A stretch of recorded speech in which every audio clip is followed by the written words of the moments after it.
Week से एक evaluation form लेके आ रहे हैं और फ्री ऑफ कॉस्ट आपकी प्रोफाइलिंग की जाएगी। उसमें कुछ भी आपने पे नहीं करना। फिनलैंड की जो वीजा रेशो है वो है 92%। सबसे ज्यादा इंडियंस फिनलैंड में अप्लाई करते हैं। आप लोगों को वीजा रेशो वहाँ की हाई है, आप लोगों को जल्दी वहाँ का वीजा मिल जाता है। जो उनको सैलरीज मिलती है वो हाई है। वर्क परमिट के ऊपर जाने के लिए अगर आप वर्क परमिट पे फिनलैंड में जाते हैं तो वर्क परमिट 3 तरह 490 में वर्क परमिट मिलता है, 490 यूरो के, 390 यूरो में। इनको 100 यूरो डिस्काउंट की जाती है, तो 2600 यूरो से लेके 3600 यूरो तक जो है ना। Hello guys, welcome to my YouTube channel, welcome to another vlog. बड़ा ही इंटरेस्टिंग व्लॉग, बड़ी ही इंटरेस्टिंग इन्फॉर्मेशन वीडियो आप लोगों के साथ शेयर करने जा रहा हूँ। व्लॉग को कंप्लीट देखिएगा।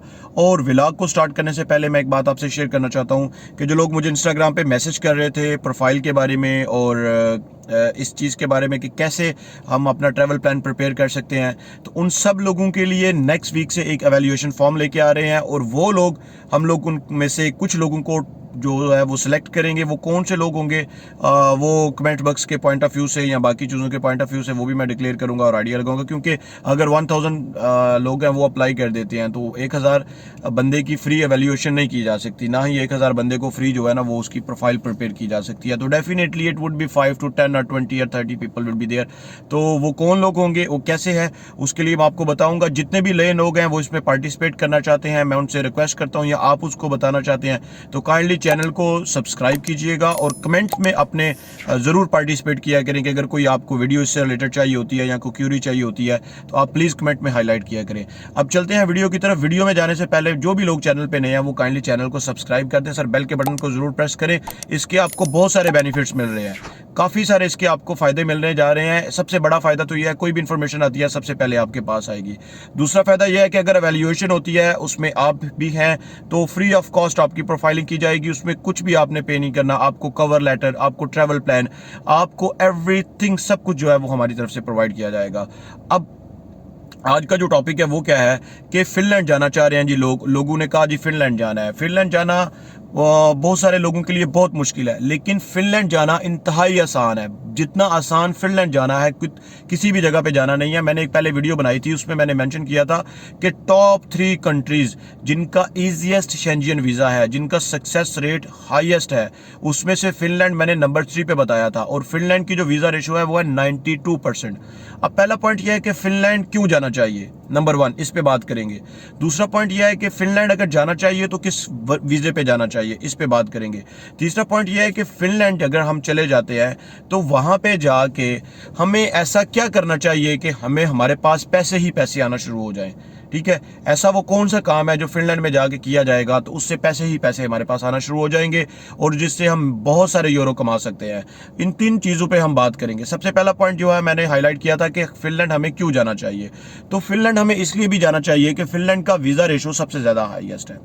फिनलैंड का वीज़ा रेशो 92% है। फिनलैंड में कोई भी एप्लीकेशन जाती है तो उस एप्लीकेशन को बड़ी ही एक ऐसी रिस्पेक्ट और एक ऐसे पॉइंट ऑफ व्यू से देखा जाता है कि इसको हमने वीज़ा देना ही देना है। जिस कंट्री की वीज़ा रेशो 92% है, आप इमेजिन करें 2022 में 92.78% उस कंट्री ने वीज़ा रेशो वीज़ा दिए हुए हैं। और मैं एक और इंटरेस्टिंग बात आपको बता दूं, इस कंट्री के बारे में लोगों को पता भी नहीं और बहुत कम लोग अप्लाई करते हैं। और इससे भी ज़्यादा इंटरेस्टिंग बात आपको मैं बताऊं, जो हमारे हम एशिया की बात करते हैं, पाकिस्तान, श्रीलंका, बांग्लादेश, इंडिया, सबसे ज़्यादा इंडियंस फिनलैंड में अप्लाई करते हैं और सबसे ज़्यादा इंडियन पासपोर्ट को फिनलैंड का वीज़ा मिलता है। एंड आई रियली अप्रिशिएट, यहाँ पे मैं ये भी अप्रिशिएट करना चाहता हूँ कि उनकी रिसर्च और उनकी स्टडी इतनी स्ट्रांग होती है जब वो वीज़ा अप्लाई करते हैं कि उनका जो वीज़ा रेशो रेट है, जो इंडियन पासपोर्ट का वीज़ा रेशो रेट है फिनलैंड के बारे में, वो है सर 97.35%।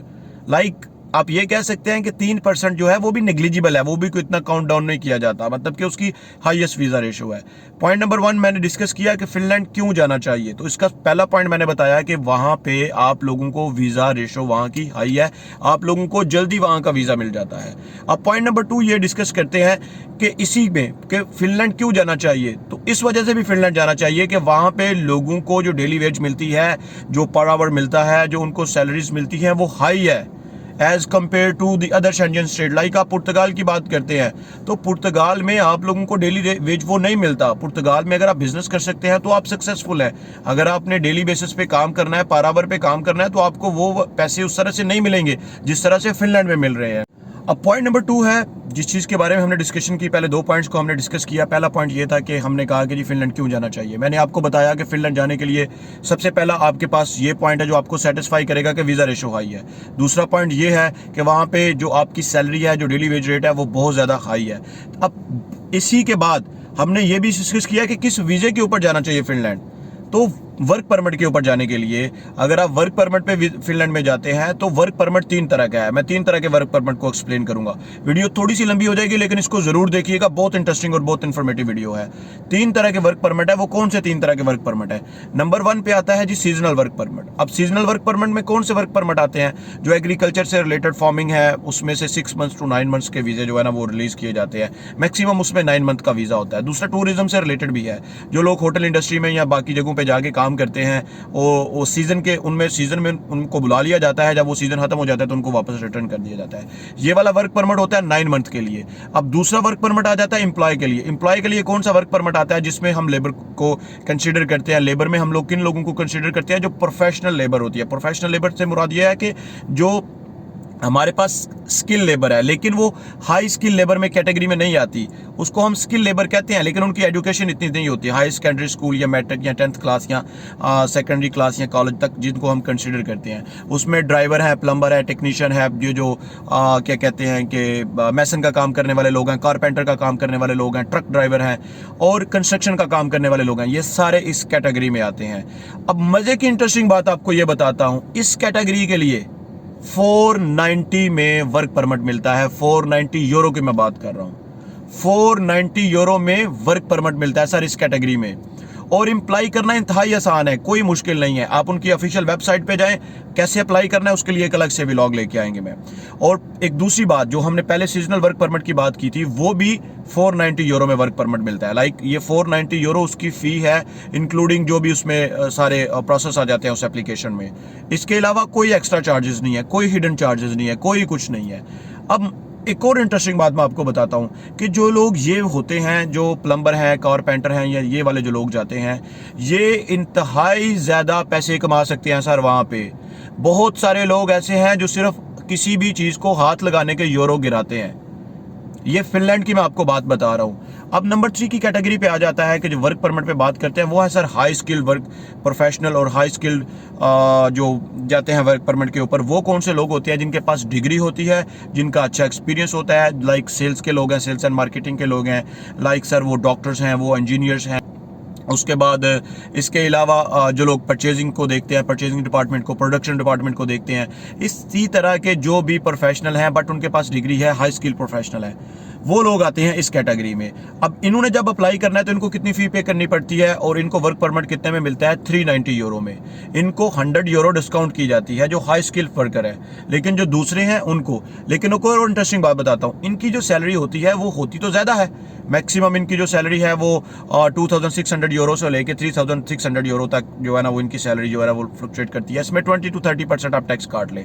ये मैं पर मंथ की बात कर रहा हूँ, पर एनम की बात नहीं कर रहा। अब यहाँ पे एक और बड़ी इंटरेस्टिंग चीज आ जाती है कि वो क्या है कि जो दूसरे लोग हैं, जो ट्रक ड्राइवर हैं या जो दूसरे लोग हैं, वो समटाइम इनसे भी ज्यादा अर्न कर रहे होते हैं। कारपेंटर है वो समटाइम इनसे भी ज्यादा अर्न कर रहे होते हैं। और यही हमारा तीसरा पॉइंट था जो मैंने कहा था कि वहां पे जाके आप कौन सा काम करें। तो ये जितने भी मैंने आपको काम बताए हैं, ये काम आप सेलेक्ट कर ले। इनमें से आप अपनी प्रोफाइल के अकॉर्डिंग देखें कि कौन सा काम आपको सूटेबल है। लेकिन यहाँ पे एक बात मैं आपको गारंटी के साथ बताता हूँ कि फिनलैंड वो कंट्री है जहाँ पे जाके आप पैसे कमाएंगे नहीं बल्कि पैसे बनाएंगे। पैसा आपने कमाना नहीं है बल्कि पैसा बनाना है। और सबसे इंटरेस्टिंग बात जो ये है कि वो मैं आपके साथ यहाँ पे ये शेयर करता हूँ कि मैंने अपने रियल लाइफ में 5 लोगों को देखा है। अब तक मैंने अपने जो एक्सपीरियंस किया हुआ है, 5 लोगों को प्रैक्टिकली एक्सपीरियंस किया हुआ है। वो 5 में से 2 स्टूडेंट वीज़ा पे फिनलैंड गए हैं और 3 वर्क वीज़ा पे फिनलैंड में गए हैं। और वो 5 के 5 इतने स्टेबल हैं कि कनाडा में भी बंदा उतने पैसे नहीं कमाता, अमेरिका में भी नहीं उतने पैसे कमाता जितने वो फिनलैंड कमा रहे हैं। यही वजह है कि मैं सबसे ज़्यादा लोगों को ये रिकमेंड करता हूं कि अगर आप आपने शेंजन स्टेट में ही जाना है तो काइंडली फिनलैंड में चले जाएं। अगर आपके डॉक्यूमेंट्स फिनलैंड में नहीं बनेंगे, अगर आपने कुछ ऐसा किया है कि आप लीगल नहीं रहे, तो उसके बाद जब आप फिनलैंड की कैटेगरी में रहेंगे, अगर आपको लगता है कि आपको वो वहां पे डॉक्यूमेंट्स नहीं मिल रहे तो आप पुर्तगाल भी चले जाए, कोई इशू नहीं है। लेकिन पैसा अगर आपने कमाना है, और डॉक्यूमेंट्स भी फिनलैंड में मिल जाते हैं, ये भी कोई इशू नहीं है। विद इन 3 ईयर्स आपको फिनलैंड में डॉक्यूमेंट्स भी मिलते हैं, 2.5 to 3 ईयर्स। लेकिन आप लीगल रहे, आप प्रॉपर टैक्स पेयर हों, आपको फिनलैंड नेशनलिटी भी देता है, आपको डॉक्यूमेंट्स भी मिलते हैं, और ये कोई इतना मुश्किल काम भी नहीं है। तो ये वाला व्लॉग गाइस यहीं पे खत्म करते हैं, फिनलैंड वाला। मिलते हैं एक नई वीडियो में, एक नए व्लॉग के साथ। नया व्लॉग इससे भी ज्यादा इंटरेस्टिंग है। नए व्लॉग में मैं लेके आ रहा हूँ आप लोगों के लिए सबसे ज्यादा इंटरेस्टिंग चीज के बैंक स्टेटमेंट के बगैर यूरोप का वीजा कैसे मिलेगा। ये नेक्स्ट वाला व्लॉग है, इसको जरूर देखिएगा कि बैंक स्टेटमेंट के बगैर यूरोप का वीजा कैसे मिलता है।